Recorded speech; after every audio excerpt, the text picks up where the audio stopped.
계속해서 사도행전 말씀 가지고 함께 은혜 나누고 있는데요. 오늘 사도행전 15장 36절에서 41절까지 타협점을 찾아야 합니다라는 제목으로 함께 은혜 나누겠습니다. 이 세상을 살아가는 동안에 다툼이나 갈등이 없는 사람은 아마 한 사람도 없을 것입니다. 아무리 좋아 보이는 인간관계라 할지라도 갈등은 찾아오기 마련이죠. 서로의 생각이 다르고요, 또 관점이 다르기 때문인 것입니다. 우리 모두는 독특한 기질과 성격을 가지고 태어났죠. 우리가 쉽게 그냥 가정에서 청소하는 모습만 봐도 얼마나 우리 성격과 기질이 다른지를 알 수 있는데, 예를 들면 다혈질이신 분들은 청소하는 게 굉장히 급합니다. 빨리빨리 하시죠. 그리고 청소를 급히 잘 끝냅니다. 근데 문제는 뭐냐면 별로 티가 안 나요. 했는지 안 했는지 구분이 잘 안 돼. 왜냐하면 그냥 대충 하고 빨리 하거든요. 꼼꼼하지 않습니다. 그래서 청소하는 은사가 별로 없습니다. 정리하는 은사가 없어요. 그래서 다혈질이신 분들의 옷장을 살펴보면 늘 정리가 안 돼 있습니다. 반면에 우울질인 분들은 정말 깨끗하죠. 이분들은 청소하는 탁월한 은사를 가지고 태어나셨습니다. 그래서 뭐든지 정리정돈이 잘 돼 있죠. 만약에 아내분이 다혈질이시고 남편분이 좀 우울질이다, 이 집안은 날마다 청소 때문에 싸우는 거예요. 왜 그런가 하면 다혈질 아내는 분명히 청소를 했다고 말을 하는데 남편이 볼 땐 청소가 어떻게들 하셨어요? 안 되는 거예요. 그러니까 왜 너 청소 안 하냐 뭐 이렇게 얘기하게 되죠. 다툼이 있죠. 반면에 이제 점액질이신 분들은 청소 자체를 귀찮아합니다. 귀차니즘의 대명사죠. 그래서 청소를 하지 않아도 전혀 사는데 지장이 없습니다. 그래서 늘 여기가 좋사오니 하고 그냥 살아가시는 분입니다. 다혈질들은 그래도 청소를 하려고 하는 어떤 뭔가 이렇게 시도는 많이 합니다. 그런데 점액질이신 분은 청소하는 것 자체를 싫어하죠. 그냥 그대로 사시는 거예요. 만약 점액질이신 청년분이, 우리 청년들 중에 점액질이신 분이 자취를 한다, 그 집은 안 가봐도 알아요. 뭐냐면 그냥 창고에 창고 가면 온 동네 쓰레기에 그냥 다 넣어줘버려 하죠. 반면에 담즙질이신 분은 어떠시냐? 본인은 절대 청소 안 해요. 하지만 늘 남한테 청소를 시켜. 그래가지고 청소를 잘하나 못하나 감독을 하죠. 왜냐하면 이 작은 일은 자기 일이 아니라고 생각해요. 항상 큰 일만 좋아하시고, 그래서 청소는 본인은 안 하지만 남을 통해서 이렇게 시키고 지시합니다. 그리고 딱 이 담즙질이신 분이 만약에 남편분이다 하면 아내나 아이들한테 청소를 딱 시켜놓고 본인은 소파에 앉아서 청소할 때 오면은 발 딱 들어주죠. 그러고 가라고. 여러분, 이 청소 하나만 보아도 우리 갈등이 얼마나 많은지 모릅니다. 그러면서 이렇게 서로 다르니까 네가 잘했냐, 뭐 잘못했냐, 그렇게 하려면 아예 하지를 마라 막 이러면서 서로. 그런데 여러분, 여기에서 문제는 청소를 이렇게 하는 게 옳은 것입니까? 저렇게 하는 게 맞는 문제입니까? 이것은 옳고 그름의 문제가 아니죠. 무슨 문제예요? 그냥 서로 좀 다르다라는 거죠. 오늘 우리가 읽은 본문에도요, 이 사도 바울과 바나바, 이 마가 요한을 데려가느냐 마느냐 이런 문제가 나옵니다. 솔직히 얘기해서 마가 요한을 데려간 게 진리냐 안 데려가는 진리냐 이런 차원이 아니죠. 그냥 뭐예요? 그냥 데려갈 수도 있고 안 데려갈 수 있는 그러한 갈등, 어떻게 보면 퍼스널한 이 갈등의 이슈들이 오늘 나옵니다. 근데 왜 그런 것들이 두각되나요? 저와 여러분들의 성격과 기질이 다르다 보니까 일어나는 경우가 많습니다. 그러나 중요한 것은 무엇입니까? 중요한 관점은 무엇일까요? 그 갈등에 어떠한 반응하는가, 어떻게 반응하는가. 우리가 갈등이 일어났다고 해서 우리가 가던 인생길을 포기한다던가, 우리가 갈등이 있다라고 해서 우리의 삶 자체를 그 갈등으로 인해서 그르치면 절대로 안 된다라는 거예요. 그런데 안타까운 건 어떤 상황입니까? 많은 경우에 많은 분들이 이 갈등에 대해서 성숙하게 반응하지 못함으로 인해서 정작 중요한 삶의 본질을 놓치고 방황하는 케이스를 종종 보게 되죠. 오히려 우리가 진실로 예수 그리스도를 믿는 하나님의 백성이라면 저와 여러분들에게 주어진 이 갈등이라는 장애를 넘어서서 하나님의 뜻을 향하여 달려나갈 수 있어야 할 것입니다. 비록 갈등이 저와 여러분들의 앞을 가로막을 때 그것이 상처가 되고 고통이 된다 할지라도 그것을 뛰어넘어서 하나님이 저와 여러분들에게 기대하시기 원하시는 그 성숙한 그리스도의 모습으로 성장해 나가는 것이 저와 여러분들의 신앙의 과제고 저와 여러분들에게 주신 삶의 과제인 줄 믿습니다. 아마 여러분들 가운데서도 여러 가지 차원의 갈등을 경험하고 계신 분들이 계실 겁니다. 어떤 분들은 가정 안에서 자녀들과의 일어나는 갈등 때문에 고통을 겪기도 하시고, 또 어떤 분들은 부부간의 관계 갈등 때문에 힘들어하시는 분도 계실 것입니다. 심지어 우리가 믿음의 공동체라는 이 교회 안에 얼마나 많은 갈등이 있습니까? 서로 상처를 주기도 하고 상처를 받기도 하죠. 우리가 살고 있는 어느 부분, 또 우리가 살고 있는 어떠한 것, 또 우리가 행하는 무엇이든지 저와 여러분들의 삶의 그러한 사는 동안에 이 갈등과 분쟁을 피할 수 있는 분은 아무도 없을 것입니다. 그러므로 저와 여러분들이 오늘 이 아침에 물어야 할 질문은 이거죠. 설사 저와 여러분들의 삶 속에 필연적으로 어떤 갈등이 찾아오고 분쟁이 찾아온다 해도 어떻게 하면 이것을 넘어서서 더 성숙한 그리스도인의 삶으로 성장해 나갈까, 성숙해 나갈까 하는 것입니다. 우리가 갈등을 넘어 성숙한 그리스도인으로 나가려면요, 신앙적인 측면에서 믿음의 관점에서 반드시 타협점을 찾아야 합니다. 많은 경우 서로 다름에서 오는 이 갈등에 직면하게 되면 많은 경우 문제가 생기는 게 왜 그런가 하면 어떻게 해결하려고 합니까? 갈등이 왔을 때 그 갈등을 자꾸 감정적인 차원에서 해결하려다 보니까 문제가 더 깊어지고 갈등의 골이 깊어지는 것을 보게 되죠. 예를 들면 이런 것입니다. 젊은 신혼부부가 처음 결혼해가지고 이제 같이 살게 되면 아침에 꼭 다투는 한 가지 이슈가 생깁니다. 그게 뭐냐면 치약을 어떻게 짰느냐, 이게 굉장히 중요한 이슈가 돼요. 어떤 분은 치약을 가운데부터 그냥 생각 없이 그냥 짜요. 그냥 씁니다. 근데 그것이 굉장히 불편하고 바더되는 분위기시죠. 이 점액질이신 분들이나 다혈질이신 분들은 생각 없어요. 그냥 잡히는 대로 짜서 쓰면 되는 거예요. 근데 우울질이나 이 담즙질이신 분들은 치약을 어떻게 짜야지 됩니까? 밑에서부터 차근차근 다 짰으면 이렇게 돌돌 말아가지고 잘 나오게, 그렇게 하면 깨끗하고 잘 나오기 때문에 그렇게 쓰죠.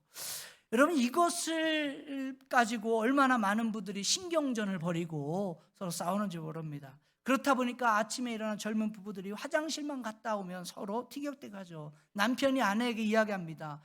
아니, 왜 치약을 밑에서부터 잘 짰으면 되지 왜 중간에서 그렇게 짜냐고 이야기하죠. 그러면 아내가 가만히 듣고 그런가 하고 그냥 짜면 좋은데 어떻게 대받아치죠. 뭐라고? 아니, 내가 치약 짜는 것도 너한테 간섭받아야 되냐고, 밑에서 짜도 쓰던 가운데서 짜도 쓰던 그게 무슨 상관이냐고 아내가 받아치는 거예요. 근데 이 정도가 되면 그때부터 무슨 문제가 됩니까? 치약 짜는 문제가 아니라 이제 무슨 문제로 번지는 거예요? 감정적인 문제로 번지는 거예요. 그러면서 이제 남편이 아내에게 받아치는 거죠. 뭐라고? 아니, 아내가 남편 알기를 이렇게 우습게 알면 되겠냐고, 내가 말하면 그냥 들어주면 되지 왜 그렇게 받아치냐고. 그러면 또 아내가 뭐라고 합니까? 내가 그렇게 우스운 사람처럼 보이냐고, 나를 무시해도 그렇게 무시할 수 있냐고 이렇게 이야기합니다. 마치 저와 여러분들의 인간관계에 오는 많은 갈등들의 이슈가 이렇지 않습니까?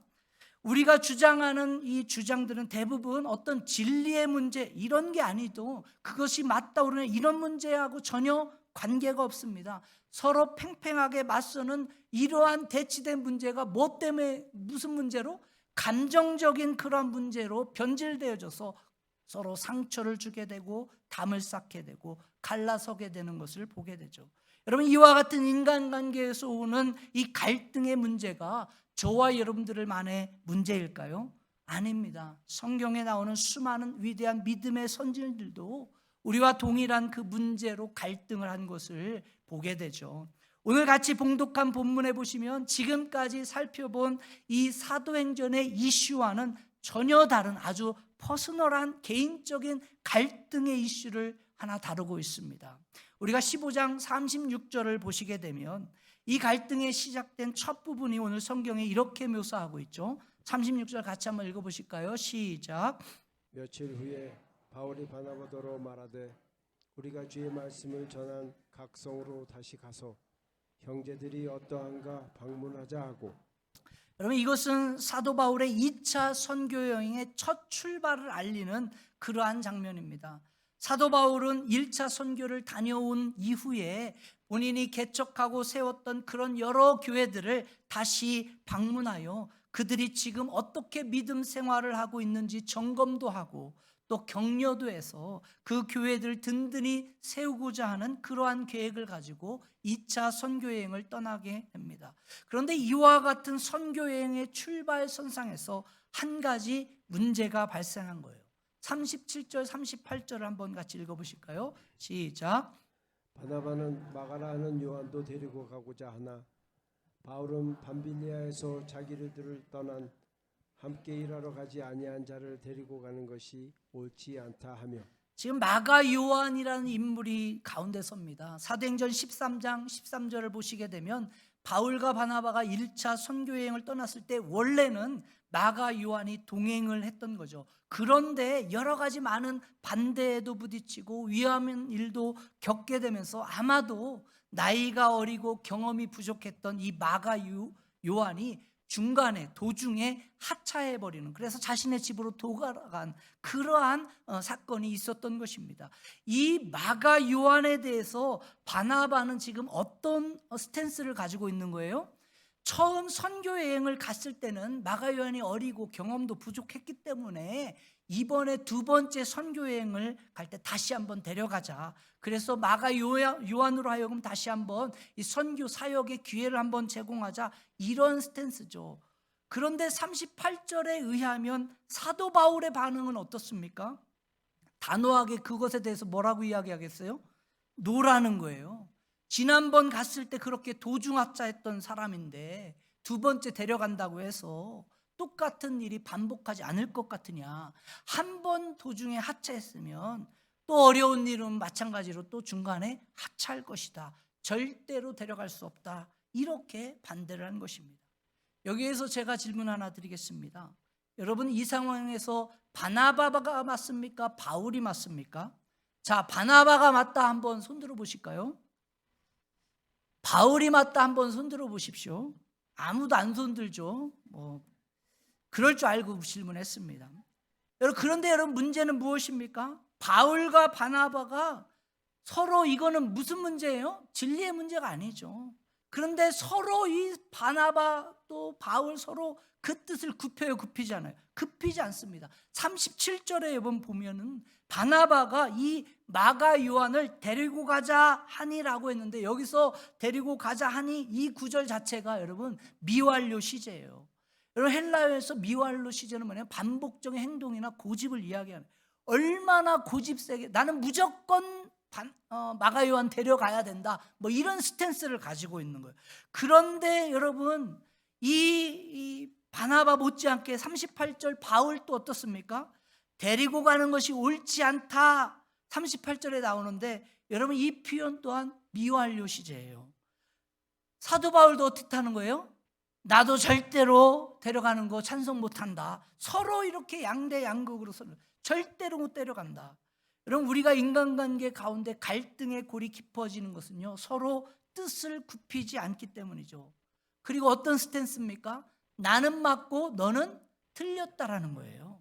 흑백 논리의 시선으로 자꾸 문제를 바라보고 피겨라웃 시작하니까 여러분, 갈등의 골은 깊어지고요, 이게 타협할 수 없는 거죠.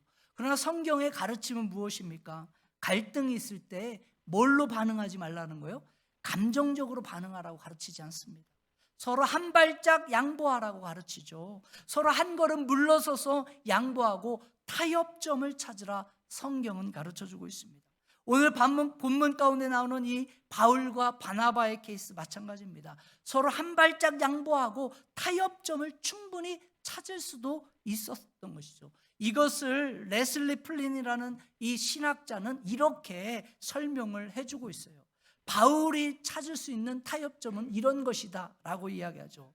아, 좋습니다. 바나바, 당신이 나를 여기까지 인도했는데 당신이 그렇게 주장하니 선배인 당신의 말을 존중하고 제가 조금 양보하겠습니다. 마가를 데리고 가기로 합시다. 그런데 그 전에 한 달간 먼저 기회를 주기로 합시다. 그리고 구브로까지만 한번 데려가서 그곳에서 잘 버티고 사역을 감당하면 그 다음 사역까지 또 함께 하도록 합시다. 이렇게 타협점을 찾을 수 있었다라는 것입니다. 또한 바나바의 경우는 어떻습니까? 바나바 역시 타협점을 찾을 수 있었다는 거죠. 이런 것입니다. 바울, 당신의 말도 일리가 있습니다. 첫 번째 전도 여행에서 실패했다면 두 번째 실패하지 않으라는 장담 못하겠죠. 그러면 우리가 전도 여행을 조금 미루고 이 마가가 먼저 마가에게 어려운 사역에 대한 그런 과제를 먼저 한번 줘봅시다. 그리고 그 테스트를 잘 통과하게 되면 그때 마가를 데리고 가도록 하십시다. 이런 스탠스로 함께 할 수 있었다는 거. 이 바나바가 타협점을 찾을 수 있었다는 거죠. 그러므로 사랑하는 성도님들, 갈등이 있고 오해가 생길 때마다 너무 빨리 감정적으로 반응하지 말고 우리 믿음의 관점을 가지고 뭐를 찾을 필요가 있다고요? 타협점을 찾을 필요가 있다라는 거예요. 그렇다면 우리가 어떻게 갈등이 있을 때 감정적으로 반응하지 않고 믿음의 타협점, 믿음의 관점으로 타협점을 찾을 수 있을까? 먼저 문제의 본질을 살피는 시각이 필요하다라는 거예요. 뭐를 잘 살펴야 된다고요? 문제의 시각을 잘 봐야 돼요. 진짜 문제의 핵심이 무엇인가? 문제의 본질이 무엇인가? 여러분 잘 볼 필요가 있습니다. 그니 어떤 사건이 벌어지고 어떤 이슈가 생길 때 여러분들이 피겨아웃 할 것 중에 하나는 뭐냐면 이것이 그냥 지나가는 문제인지 아니면 영구적으로 계속적으로 일어나는 그런 이슈인지를 살펴볼 필요가 있어요. 이게 패싱 이슈인지 아니면 퍼머넌트한 그러한 이슈인지 살펴볼 필요가 있습니다. 가끔 일을 망치는 분들 가운데 그냥 이것은 지나쳐도 될 이례적인 어떠한 그러한 해프닝을 가지고 그것을 해결한다고 자기 목숨까지 내놓고 한번 해보자, 이렇다 보니까 이게 문제가 되네요. 이례적으로 끝날 그 사건을 버리지 못하고 끝까지 붙잡고 되기 때문에 관계도 망칠 뿐만 아니라 본인 자신의 삶 자체도 망가지게 되는 경우를 우리가 종종 보게 되죠. 앞에서 이야기한 이 젊은 부부의 치약 사건을 다시 한번 생각해 보십시오. 여러분 질문해 볼게요.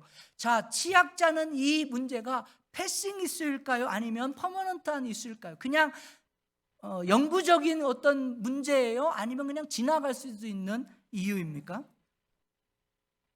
지금은 다 그렇게 얘기들 하시지. 본인들이 한번 살아보셔. 어떻게 생각할 때는 뭐예요? 그게 영구적인 거다 이렇게 생각할 수 있어. 왜? 맨날 아침마다 봐야 되니까 그렇게 생각할 수 있어요. 근데 여러분 사실 서로 치약자는 이 문제는 패싱 이슈죠. 그냥 지나갈 수 있는 문제입니다. 하나 짜는 거 좀 힘들면 어떻게 해요? 두 개 나눠서 너는 이거 써라 나는 이거 쓴다 이렇게 할 수도 있는 문제죠. 그런데 이걸 가지고 목숨 걸고 내가 사생결단한다, 이 인간 내가 이거 안 바꿔놓고는 내가 못 산다 해놓고 너는 왜 그 모양으로 짰으냐, 어떻게 생겨먹은 게 치약을 그렇게 짜냐, 이렇게 따지기 시작하면 어떻게 되는 거예요? 그때부터는 감정적인 문제로 이제 끝나는 것입니다. 여러분 우리가 문제가 터졌을 때 이 문제의 본질이 무엇인지를 정확히 알아야 할 필요가 있는 거죠. 오늘 말씀 속에 등장한 이 바울과 바나바의 갈등의 케이스를 한번 보십시오. 여러분 이것이 패싱 이슈입니까? 아니면 퍼머넌트한 영구적인 문제입니까? 바울과 바나바의 문제 뭐예요? 지나갈 수 있는 문제죠. 만일 바울과 바나바가 진리적인 차원에서 문제가 생겼다, 이거는 퍼머넌트한 문제이기 때문에 뭐 해야 돼요? 당연히 악유하고 그거에 대해서 뭔가 결과를 도출하는 게 필요하죠. 우리가 지난주에 살펴봤던 이 사도행전 15장에 나온 첫 번째 이 예루살렘 공의에서 다루었던 문제 같은 겁니까? 그게 무슨 문제였습니까? 이방인의 구원의 문제. 이거는요 패싱할 수 있는 이슈가 아닙니다. 뭐예요? 퍼머넌트한 문제. 그러니까 뭐 하는 거예요? 큰 회의를 모여서 그들에게 필요한 결과를 도출해 내는 거죠. 근데 오늘 사도 바울과 바나바가 갈등한 이 문제, 이거는요 퍼머넌트 영구적인 문제가 아니라는 거예요. 오늘 말씀 속에 등장하는 이 마가 요한을 데려가느냐 마느냐, 여러분 솔직히 이 본질에 대한 문제 아니었죠. 뭐 구원하고 여러분 복음 전도하는데 마가 요한 데려간다고 해서 이방인 구원에 어떤 문제가 있습니까? 그렇지 않다라는 거예요. 데려가도 그만, 안 데려가도 그만, 사실 큰 지장이 없는 뭐의 문제입니까? 사실은 방법적인 차원의 문제죠. 그런데 실질적으로 사도 바울의 여러분 서신서를 여러분 보게 되면 이 마가 요한에 대한 언급이 굉장히 많이 등장하는 것을 보게 돼요. 골로새서 4장 10절 같은 데도 보면, 골로새서는 사도 바울이 로마 감옥에서 갇혔을 때 쓴 옥중서신 중에 하나죠. 이렇게 기록합니다. 같이 한번 읽어볼까요? 시작.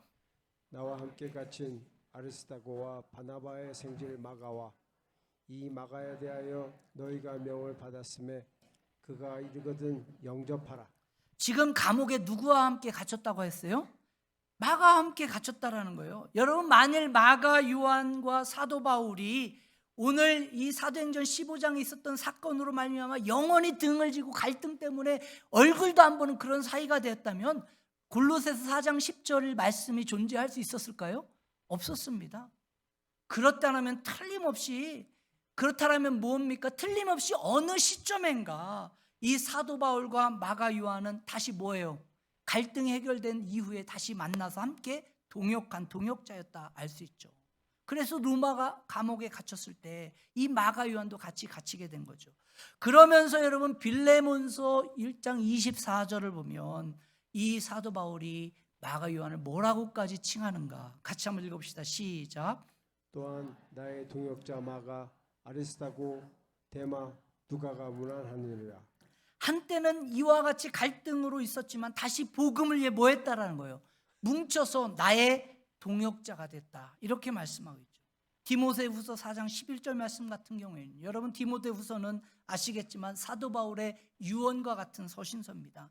마지막 남겼던 책이죠. 바울이 순교당하기 직전에 기록한 서신이 디모데후서인데 거기에서 사도 바울이 뭐라고 이야기합니까? 마가를 데려오라, 이렇게까지 이야기하잖아요. 11절 말씀 같이 한번 읽어보실까요? 누가복음 디모데후서 4장 11절 시작. 누가만 나와 함께 있느니라. 내가 올 때에 마가를 데리고 오라. 그가 나의 일에 유익하니라. 지금 자기 어떤 순교 직전에 있는 사도 바울이 마가 요한을 데려오라는 거예요. 그리고 내가 하는 일, 즉 이 복음 증거, 하나님 나라의 복음을 증거하는 일에 유익하다라고까지 말씀하고 있습니다. 이게 무슨 뜻일까요? 무슨 의미일까요? 많은 성경 주석가들은 이렇게 이 부분을 해석합니다. 지금 사도 바울은 자기 죽음이 임박한 것을 알고 자기가 이제 이 세상을 떠났을 때 이제 로마 사역을 누구에게 맡길 것인가 생각을 하다가 마가 요한을 데려와서 자신이 하지 못했던 사역을 이 마가 요한에게 위임해주고 사역을 부탁함으로 말미암아 로마 사역을 맡기겠다, 이런 의미가 있다, 이렇게 해석을 하고 있습니다. 오늘 저와 여러분들이 우리에게 주어진 수많은 갈등의 문제들도요, 그 문제의 본질이 무엇인가를 잘 판단할 때 여러분 풀어갈 수 있어요. 지금 일어나는 이슈가 지나가는 이슈인가, 그냥 패싱해도 문제가 없는 이슈인가, 그냥 한번 일어난 해프닝이라면 어떻게 합니까? 그냥 지나쳐야 돼요. 거기서 끝내야 합니다. 그것을 가지고 감정적으로 몰아가서는 안 되죠. 서로 뭐예요? 다름을 이해하고 넘어가셔야 합니다. 나의 아내가 치약을 끝에서부터 짤 때까지 내가 사명감을 가지고 이것을 꼭 해내리라, 이러면 어떻게 되는 거예요? 끝나는 겁니다. 여러분 인간관계 갈등 어떻습니까? 특히 우리 부부들의 여러분 부부관계 얼마나 힘듭니까? 여러분 근데 부부싸움하는 케이스 엄청난 큰 이슈 가지고 싸운가요? 대한민국 조국의 한반도 통일 가지고 여러분 싸우세요? 여러분 미국의 영적 부흥을 가지고 서로 막 티격태격 싸웁니까? 아니죠. 치약 그렇게 쌌냐, 밥 맛있는 거를 너는 왜 혼자 먹었냐, 이런 거 가지고 싸우잖아요. TV 왜 그거 봤냐, 이런 거. 우리 안에 이 자존심이 너무 강해가지고 조금만 양보하고 타협 물러서면 여러분 그럴 수 있는데 그게 어려운 거죠. 그냥 넘어가야 될 것을 가지고 뭐 하는 거예요? 너 죽고 나 죽자 이렇게 하는 거예요. 저도 신혼 초기에 굉장히 이 자존심이 세기 때문에 얼마나 힘들었는지. 여러분 치약 사건이 남 얘기겠습니까? 네, 이게 그런 거예요. 근데 여러분 이제 뭐 20년 넘게 살아보니까 그냥 그래요. 그냥 아무것도 아닌 거예요. 그냥 넘어가는 거예요. 뭐 자존심이 먹여주는 것도 아니고 살려주는 것도 아니고. 그래 요즘은 솔직히 신경을 안 써. 그냥 뭐 어떻게 짜든 말든 뭐. 어떤 목사님 설교 중에 이런 질문했대요. 여러분들 가운데 지금 있는 배우자와 다시 결혼한다고 할 때 다시 결혼하실 분 한번 손 들어보라고 했더니 다들 조용히 있더래요. 그러더니 어떠니 80 먹은 권사님 한 분이 딱 손을 들더래요. 그래서 이 목사님이 너무나 감사하고 해서 아유 할머니 권사님 할아버님이 정말 좋으신가 봐요. 그랬더니 할머니 권사님이 이렇게 대답하더래요. 한번 살아봐. 그놈이 그놈이지. 그냥 사는 거야. 뭐 이렇게. 오늘 우리들이 지금 생각할 때 여러분 닥친 어떤 갈등의 문제들 정말 심각하다라고 생각하는 문제가 사실 여러분 큰 문제같이 보이지만 그러나 여러분 지나고 나면 어떻습니까? 당장은 지금 목숨 걸고 싸워서 해결해야 될 문제처럼 보이지만 여러분 지나가면 어때요? 아무것도 안 하고 아무것도 아닌 것 가지고 그냥 내 감정만 상했구나, 또 감정을 상하게 했구나 싶은 생각이 드는 거죠. 오늘 우리가 하나님 앞에서 진짜 본질적인 문제가 무엇인가 바로 생각하고 깨달을 필요가 있습니다. 그러므로 사랑하는 성도님들, 어떤 갈등이 있고 오해가 생겼을 때 여러분 너무 쉽게 감정적으로 반응하지 마시기 바랍니다. 문제의 본질을 바로 하시고 그냥 패싱할 수 있을 것은 뭐 해야 돼? 그냥 잘 넘어갈 수 있는 믿음의 여유를 소유하시기 바랍니다. 문제 자체를 바라보기보단 그 문제를 통해서 지금도 일하시는 하나님의 메시지, 지금도 복음 증거의 사명을 감당하게 하시는 그 하나님의 중차대한 이 사명을 깨달으시고 여러분 갈등을 넘어 성숙한 그리스도의 삶 살아가시길 주님 간절히 축원드립니다. 한 걸음 더 나가서요, 우리가 갈등의 문제에 직면했을 때 감정적으로 반응하지 않고 믿음의 관점으로 타협하려면 어떻게 해야 되냐? 여러분 더 넓은 시야를 가져야 합니다. 우리에게 필연적으로 찾아오는 이 갈등을 감정적으로 반응하지 않고 믿음의 관점에서 찾으려면요, 여러분들의 시야를, 영적인 시야를 넓힐 필요가 있어요. 흔히 두 사람 사이에 문제가 생기고 갈등이 깊어지게 되면 어떠한 경향이 있습니까? 자꾸 문제 속에 갇히는 경향이 있죠. 갈등 안에 갇히는 경향이 있습니다. 그 터널 안에 갇혀가지고 다른 게 보이지 않죠. 시선이 거기에만 고정되게 됩니다. 비록 나에게 문제가 찾아왔지만 하나님이 나를 통해서 주신 더 큰 과제, 더 큰 비전, 그 큰 그림, 그거를 보지 못하는 겁니다. 하나님께서 저와 여러분들에게 어떠한 갈등을 주시고 문제를 주실 때는 그 문제에 빠져서 넘어져라, 그 문제를 통해서 상처받아라, 그 문제로 인해서 신앙도 버리고 삶도 버려라, 이러라고 여러분 문제 주셨나요? 저는 그렇게 생각하지 않습니다. 그 문제를 통해서 뭐 하라고? 더 성숙하고 더 큰 하나님의 은혜와 사랑을 경험하고 복음 증거자의 사명을 감당할 만한 그러한 그리스도인으로 서라. 그 큰 그림을 저와 여러분들에게 주신 줄 믿습니다. 그냥 갈등이라는 그 문제에 갇혀서 큰 하나님의 이 복음계의 구원의 계획을 보지 못하고 비전을 놓쳐버리는 그런 케이스가 얼마나 많습니까? 오늘 본문에서 이 사도 바울과 바나바가 분명히 갈등의 구도 속에 들어가 있었죠. 그러나 이 사도 바울과 바나바가 정말 관심 가졌고 그들이 바라봤던 비전은 무엇이었을까요? 그들이 만약 갈등 자체에 여러분 그냥 휩싸여 있었다면, 그들이 사도 바울이나 바나바가 내가 상처받은 이 감정이라는 문제에만 갇혀 있었다면 결코 이방 선교의 구원, 선교 역사를 이루지 못했죠. 그러나 이 사도 바울과 바나바의 시선은 어디 있었습니까? 하나님 나라의 복음 증거, 이 세계 선교, 이방인들 향해서 복음 증거해야 된다, 여기에 있었기 때문에 그들이 비록 갈등은 있었지만 그들은 그 복음 증거의 사명을 멈추지 않고 어떻게 했어요? 더 큰 차원에서 더 큰 일을 이루어갔죠. 비록 개인 차원에서는 서로 간에 문제가 생겼는지 모르지만, 서로 다른 입장이 분명했지만, 그러나 그것 자체에 집중한 것이 아니라 바울과 바나바는 하나님의 부르심에 집중했습니다. 하나님께서 바울과 바나바를 부르셔서 감당하길 원하는 가장 소중한 선교적인 사명에 집중했기 때문에 여러분, 비록 갈등으로 서로 나누어졌긴 했지만 바나바는 구브로를 중심으로 사역을 계속했고요, 사도 바울은 길리기아를 거쳐서 갈라디아의 드로아까지, 그리고 나서 마케도니아의 환상을 보고 유럽 선교의 문을 여는 이와 같은 위대한 하나님의 복음 사역자로 사용된 줄 믿습니다. 사랑하는 성도님들, 하나님께서는요, 저와 여러분들의 갈등과 이런 문제까지도 사용하시는 줄 믿습니다. 우리에게 주어진 갈등과 문제 자체에 목적이 있는 것이 아니라 그 갈등과 문제를 넘어서서 정말 저와 여러분들을 통해서 하시고자 하시는 이 복음전도 구원의 사역을 이루어 가시는 줄 믿습니다. 이게 살아계신 하나님의 손길이고요, 하나님의 개입하심이에요. 여러분, 우리가 기독교 부흥의 역사를 공부해 보게 되면요, 18세기 영국에서 일어났던 이 위대한 대부흥의 역사가 있는데, 영국에서 일어난 대부흥을 주도했던 두 인물이 등장합니다. 존 웨슬리와 조지 휘필드. 여러분, 이 두 사람이요, 영국 부흥을 주도했습니다. 두 사람이 다 탁월한 복음 전도자였고 증거자였는데, 성령 충만 복음 증거자였죠. 여러분, 존 웨슬리는 여러분 아시는 것처럼 집안도 굉장히 귀족 집안이었고요, 옥스퍼드 대학교 졸업하고 참 엘리트였습니다. 그러나 조지 휘필드는 그렇지 못했습니다.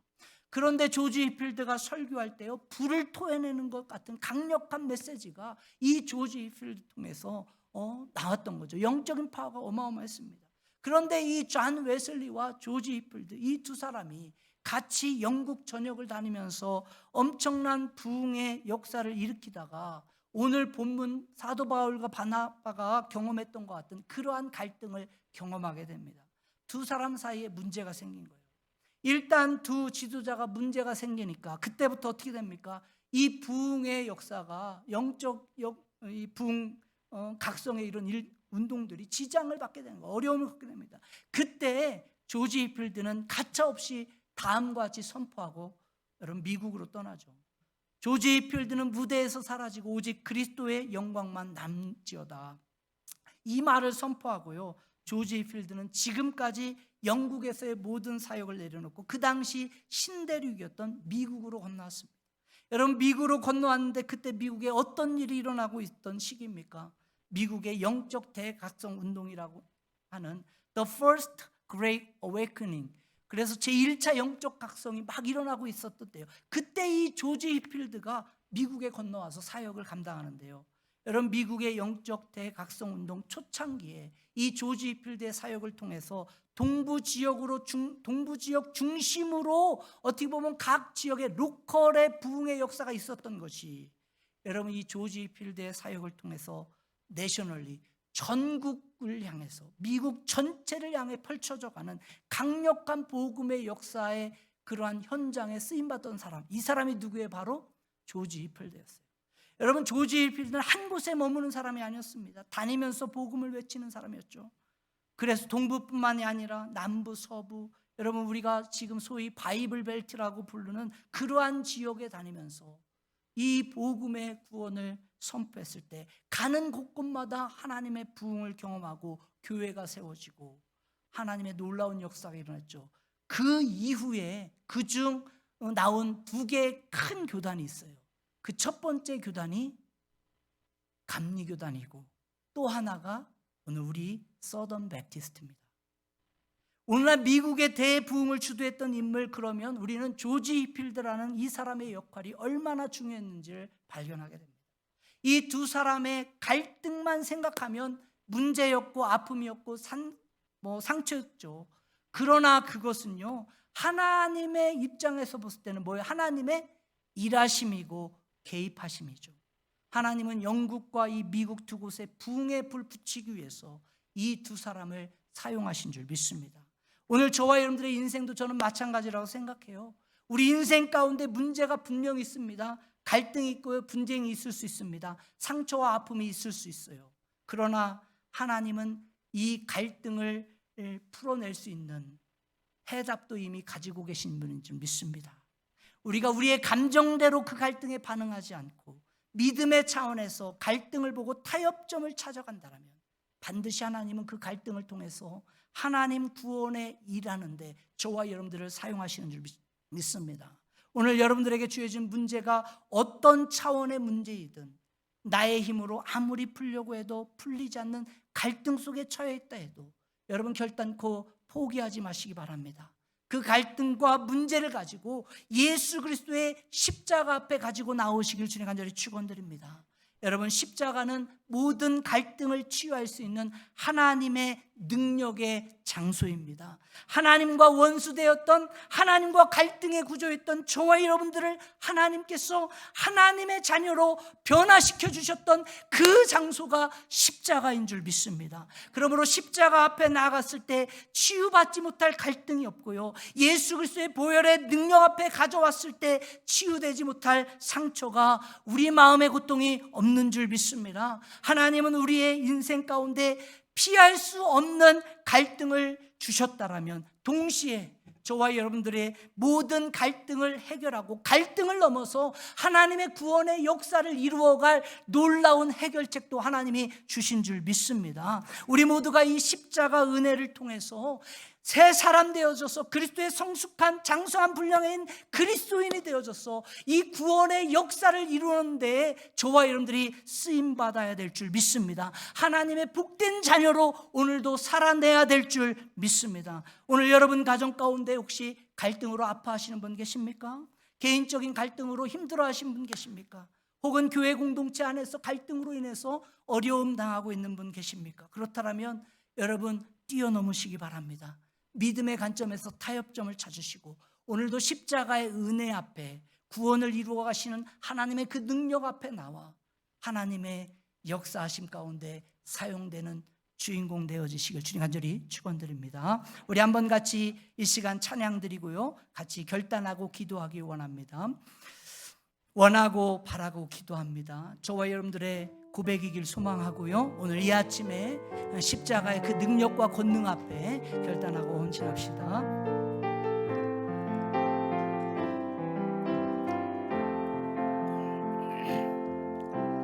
이 세상을 살아가는 동안에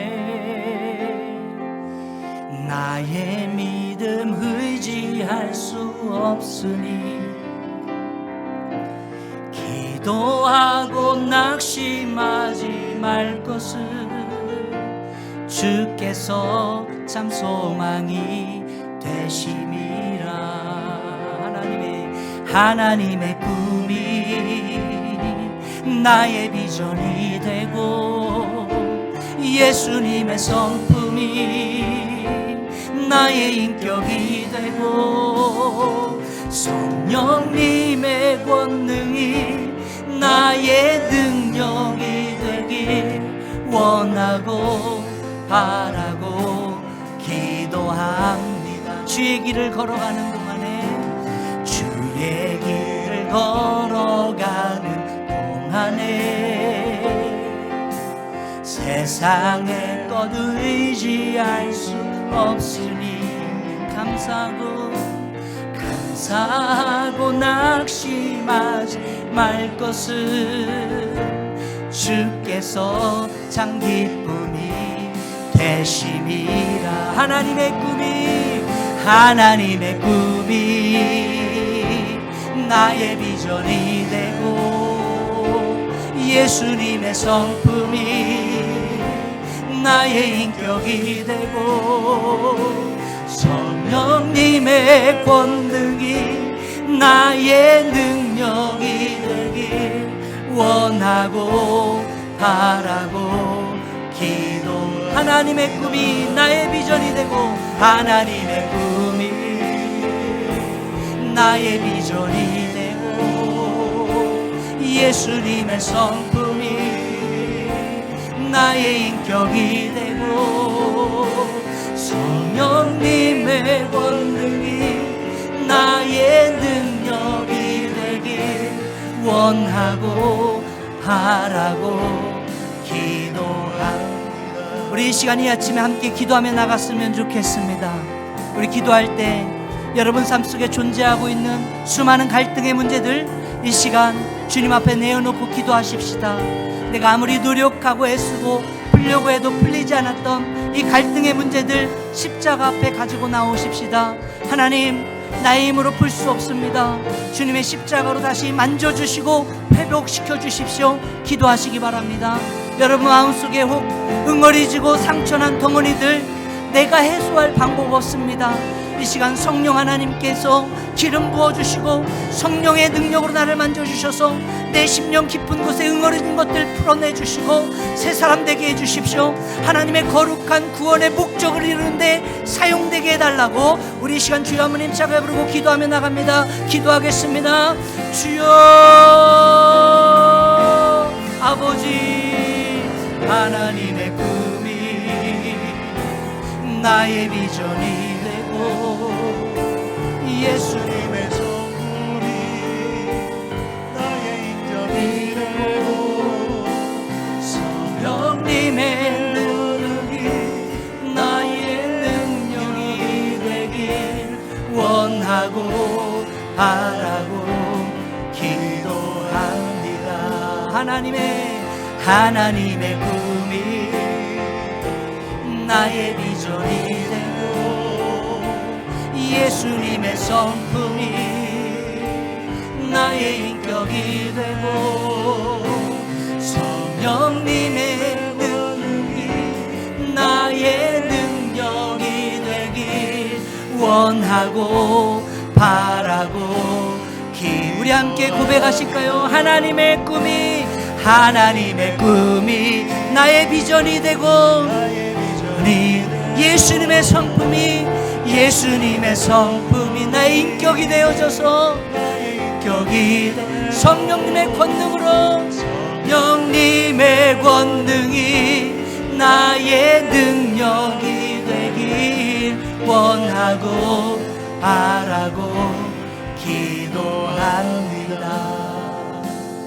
사랑의 하나님, 오늘 이 아침에 주님 앞에 우리의 못나고 부족하고 연약한 모습들을 내려놓습니다.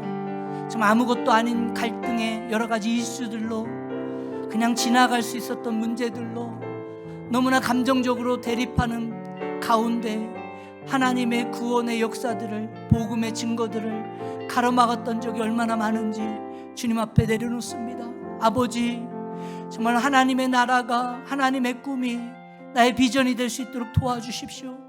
예수님의 성품이 나의 인격이 되어져서 오늘도 하나님 성령의 권능이 나의 능력으로 삼아져서 오늘도 나를 통해서 우리 교회 공동체를 통해서 이루실 하나님 나라의 그 복음의 구원의 소식이 막힘없이 증거될 수 있도록 주님 도와주십시오. 우리 성도님들 가정마다 막혔던 이 복음의 아버지 물길이 뚫어지게 하여 주시고 하나님의 역사심이 구원의 역사가 있어져서 오늘도 놀라운 구원의 소식이 이곳저곳에서 가정마다 일어나는 놀라운 역사가 우리 성도들의 삶 속에 있도록 도와주세요. 예수님 이름으로 기도합니다.